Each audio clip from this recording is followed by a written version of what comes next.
I'm going to go out on a limb here. I'm kind of the minority in my world that I really think that the chances of a Taiwan war are low. The way that the Chinese look at this is they've always considered the Russians to be a useful idiot.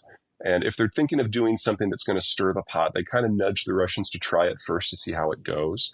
And the Taiwan war would fall into that category. So they saw the Ukraine war as a useful proxy. And it hasn't gone the way that they thought. So, number one, they thought the war would be physically easy because, you can walk to Kiev, and the Ukrainians have only been preparing for 8 years. Well, you got to swim to Taipei, and the Taiwanese have been preparing for 45. And so when the war in Ukraine got bogged down, like, crap, assumption one gone. Assumption number two, they thought the Russian weapons were great, so they cloned them. They stole the IP just like they have for everybody else, and cloned $3 trillion worth of them. And they're now having some very, very serious buyer's remorse, although I guess it would be theft remorse. So, assumption two gone. Assumption three is that everyone will just get over it. Well, we now have the most robust sanctions regime in history on the Russians. And it would be a lot worse for China because Russia is a massive exporter of food and energy. China is the world's biggest importer of both. But I think what has really terrified the Politburo are the boycotts. Because here you have private citizens and companies who, without prodding from their governments, have just walked away from, $500 billion of sunk costs. There is no Chinese economic system without international trade, foreign technology, and market access. And the idea that Halliburton has left Russia on moral grounds, there is no moral cover for anyone who wanted to stay in Russia. And the Chinese look at their system like, they were doing a genocide long before the Russians started. This is a country that isn't a democracy. This is a country that cracks down on protesters. This is a country with a horrible record of social management. There's a lot more places for Western ideology to kind of get their claws into if you really want to take it down. And they now know that the West is perfectly capable of doing it. I don't think there'd be a lot. One of the things we saw with the Russians, and when they tried to move away from the dollar and the euro, they went into whatever currency was available. And honestly, there weren't a lot left at that point. But they did put about $250 billion, if memory serves, into the yuan. And then when they tried to cash it in later, the Chinese were like, nope, we don't want that back. And so the Russians have been forced to move back into the euro and the dollar, just do it really quietly because there just aren't a lot of options. And then, of course, they fly around a lot of gold. That's really their most reliable way of getting around sanctions. So there's not a lot of options.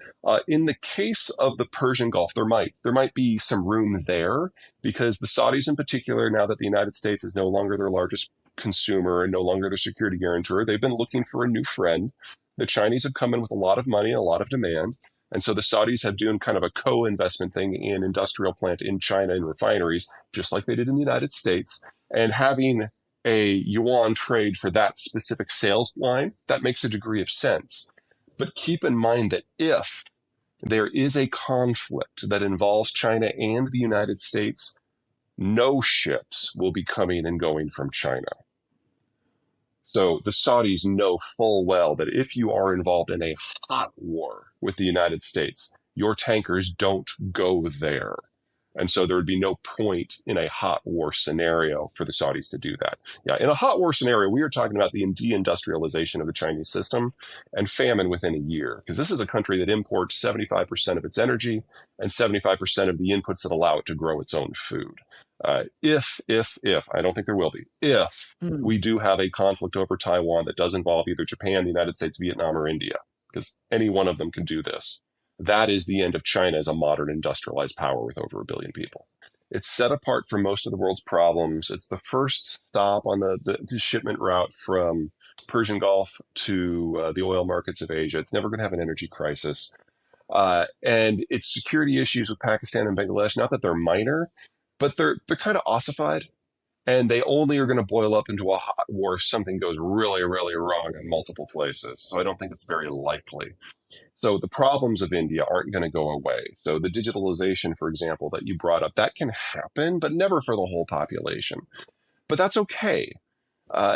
If only a third of the economy, if only a third of the population get brought into the modern age, that's still more people than the European Union. And you can have a growth story. And just like the United States and NAFTA, we're going to have to build a lot of industrial plant to replace what we're going to lose from Germany and China. So will India. So that's a growth story too. But India will never have partners. The countries on its borders are either too poor or too hostile. They will never be integration targets. And everyone else is too far away. And the Indians have never been in favor of free trade. So any manufacturing and industrial build out in India is going to be for the Indians, just like most of the build out in North America is going to be for the most of the North Americans. That will limit the quality level, but that doesn't mean it's not going to be successful. So India is India doing things for India based on its own logic. And that is a very good story. But if you think that they're about to become a major global power, no, they never have been because they've been too isolated. So you can have a very strong success story and still be it not part of a global story.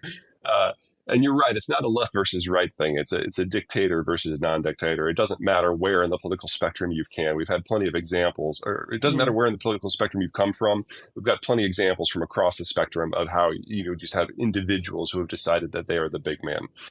Uh, on the whole, I've been very encouraged by the events of the last year because we've seen in most places authoritarianism has been failing. They can't generate the economic activity past a certain point that is necessary to maintain public support. I think we're going to see some cracks in the Chinese facade in the not too distant future. The Russian system is clearly in failure, and the Chinese system is not far behind. It's not that I think the Chinese system was sustainable, but political breakdowns within Beijing have now reached the point that it's glaringly obvious to anyone who's willing to really have an open mind on it that we really are seeing a system that is in its final stages of dysfunction. There are exceptions. I am concerned about what's going on in Mexico. AMLO has decided that he wants to be not so much Nicaragua, but Cuba. No, that's not even fair. I mean, Turkey is probably the closest comparison to what's going on in Mexico right now, where you've got a system that still has all of the trappings of democracy, but you have a leader who's actively trying to break them down. Now, the people are pushing back, and the other power centers are pushing back. And in Mexico, very important here, they have term limits. So we really only have another year and a half of AMLO before we get someone else in. So I'm not hugely concerned. In the case of Turkey, Erdogan totally bungled the earthquake recovery. And that, even odds, is going to cost him his job because looks like we are going to have a national unity candidate running against him. And in a relatively free and relatively fair election, he will lose. Then we got to worry about the new guy because, we don't know a lot about him and he's never been in office before. But these systems are for the first time seeing the free world willing to use economic and security tools against them.